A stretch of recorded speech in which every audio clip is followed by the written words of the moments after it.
ಮೇಲೆ ಯಾರು ಕೂಡ ಅನಾವಶ್ಯಕವಾಗಿ ಕುಳಿತು ಸಮಯವನ್ನು ಕಳೆಯುತ್ತಿರಬಾರದು. ನದಿಯ ದಂಡೆಯ ಮೇಲೆ ಯಾರು ಕೂಡ ಅನಾವಶ್ಯಕವಾಗಿ ಕುಳಿತು ಸಮಯವನ್ನು ಕಳೆಯುತ್ತಿರಬಾರದು.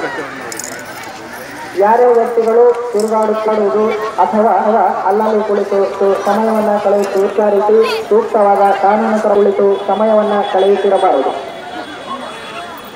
ನದಿಯ ದಂಡೆಯ ಆದಷ್ಟು ಬೇಗನೆ ತಮ್ಮ ಸ್ನಾನವನ್ನು ಮುಗಿಸಿಕೊಂಡು ಶ್ರೀಸ್ವಾಮಿಯ ದರ್ಶನಕ್ಕೆ ತೆರಳಬೇಕು.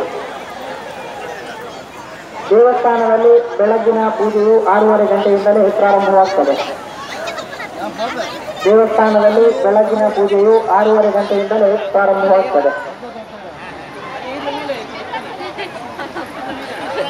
ನದಿಯಲ್ಲಿ ನೀರು ಜಾಸ್ತಿ ಇರುವುದರಿಂದ ಈಜಾಡುವ ಮುಳುಗಾಡುವ ಸಾಹಸಕ್ಕೆ ಹೋಗಬಾರದು.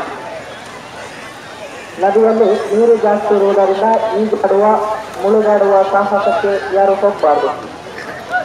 ನದಿಯ ಕೆಳಭಾಗದಲ್ಲಿ ಹಾಗೂ ನದಿಯ ಮೇಲ್ಭಾಗದಲ್ಲಿ ಡೇಂಜರ್ ಬೋರ್ಡ್ ಹಾಗೂ ಡೇಂಜರ್ ಬಟ್ಟೆ ಕಟ್ಟಿರುವಂಥ ವಠಾರದಲ್ಲಿ ಯಾರು ಕೂಡ ಸ್ನಾನಕ್ಕಿಳಿಯಬಾರದು. ಅಲ್ಲಿ ಹಲವು ಥರದ ಅಪಾಯಗಳಿರುತ್ತದೆ. ಆದ್ದರಿಂದ ನದಿಯ ಬದಿಯಲ್ಲೇ ತಮ್ಮ ಸ್ನಾನವನ್ನು ಮಾಡಿ ಶ್ರೀಸ್ವಾಮಿಯ ದರ್ಶನಕ್ಕೆ ತೆರಳಬೇಕು.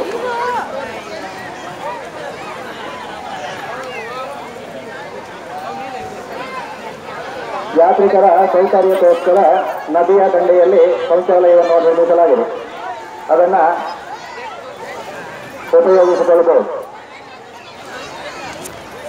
ಯಾತ್ರಿಕರ ಸೌಕರ್ಯಕ್ಕೋಸ್ಕರ ನದಿಯ ದಂಡೆಯಲ್ಲಿ ಶೌಚಾಲಯವನ್ನು ನಿರ್ಮಿಸಲಾಗಿದೆ. ಅದನ್ನು ಉಪಯೋಗಿಸಿಕೊಳ್ಳಬಹುದು. ನದಿಯ ಪರಿಸರದಲ್ಲಿ ಮಲಮೂತ್ರ ವಿಸರ್ಜಿಸಿ ಯಾರು ಗಲೀಜು ಮಾಡಬಾರದು. ನದಿಯ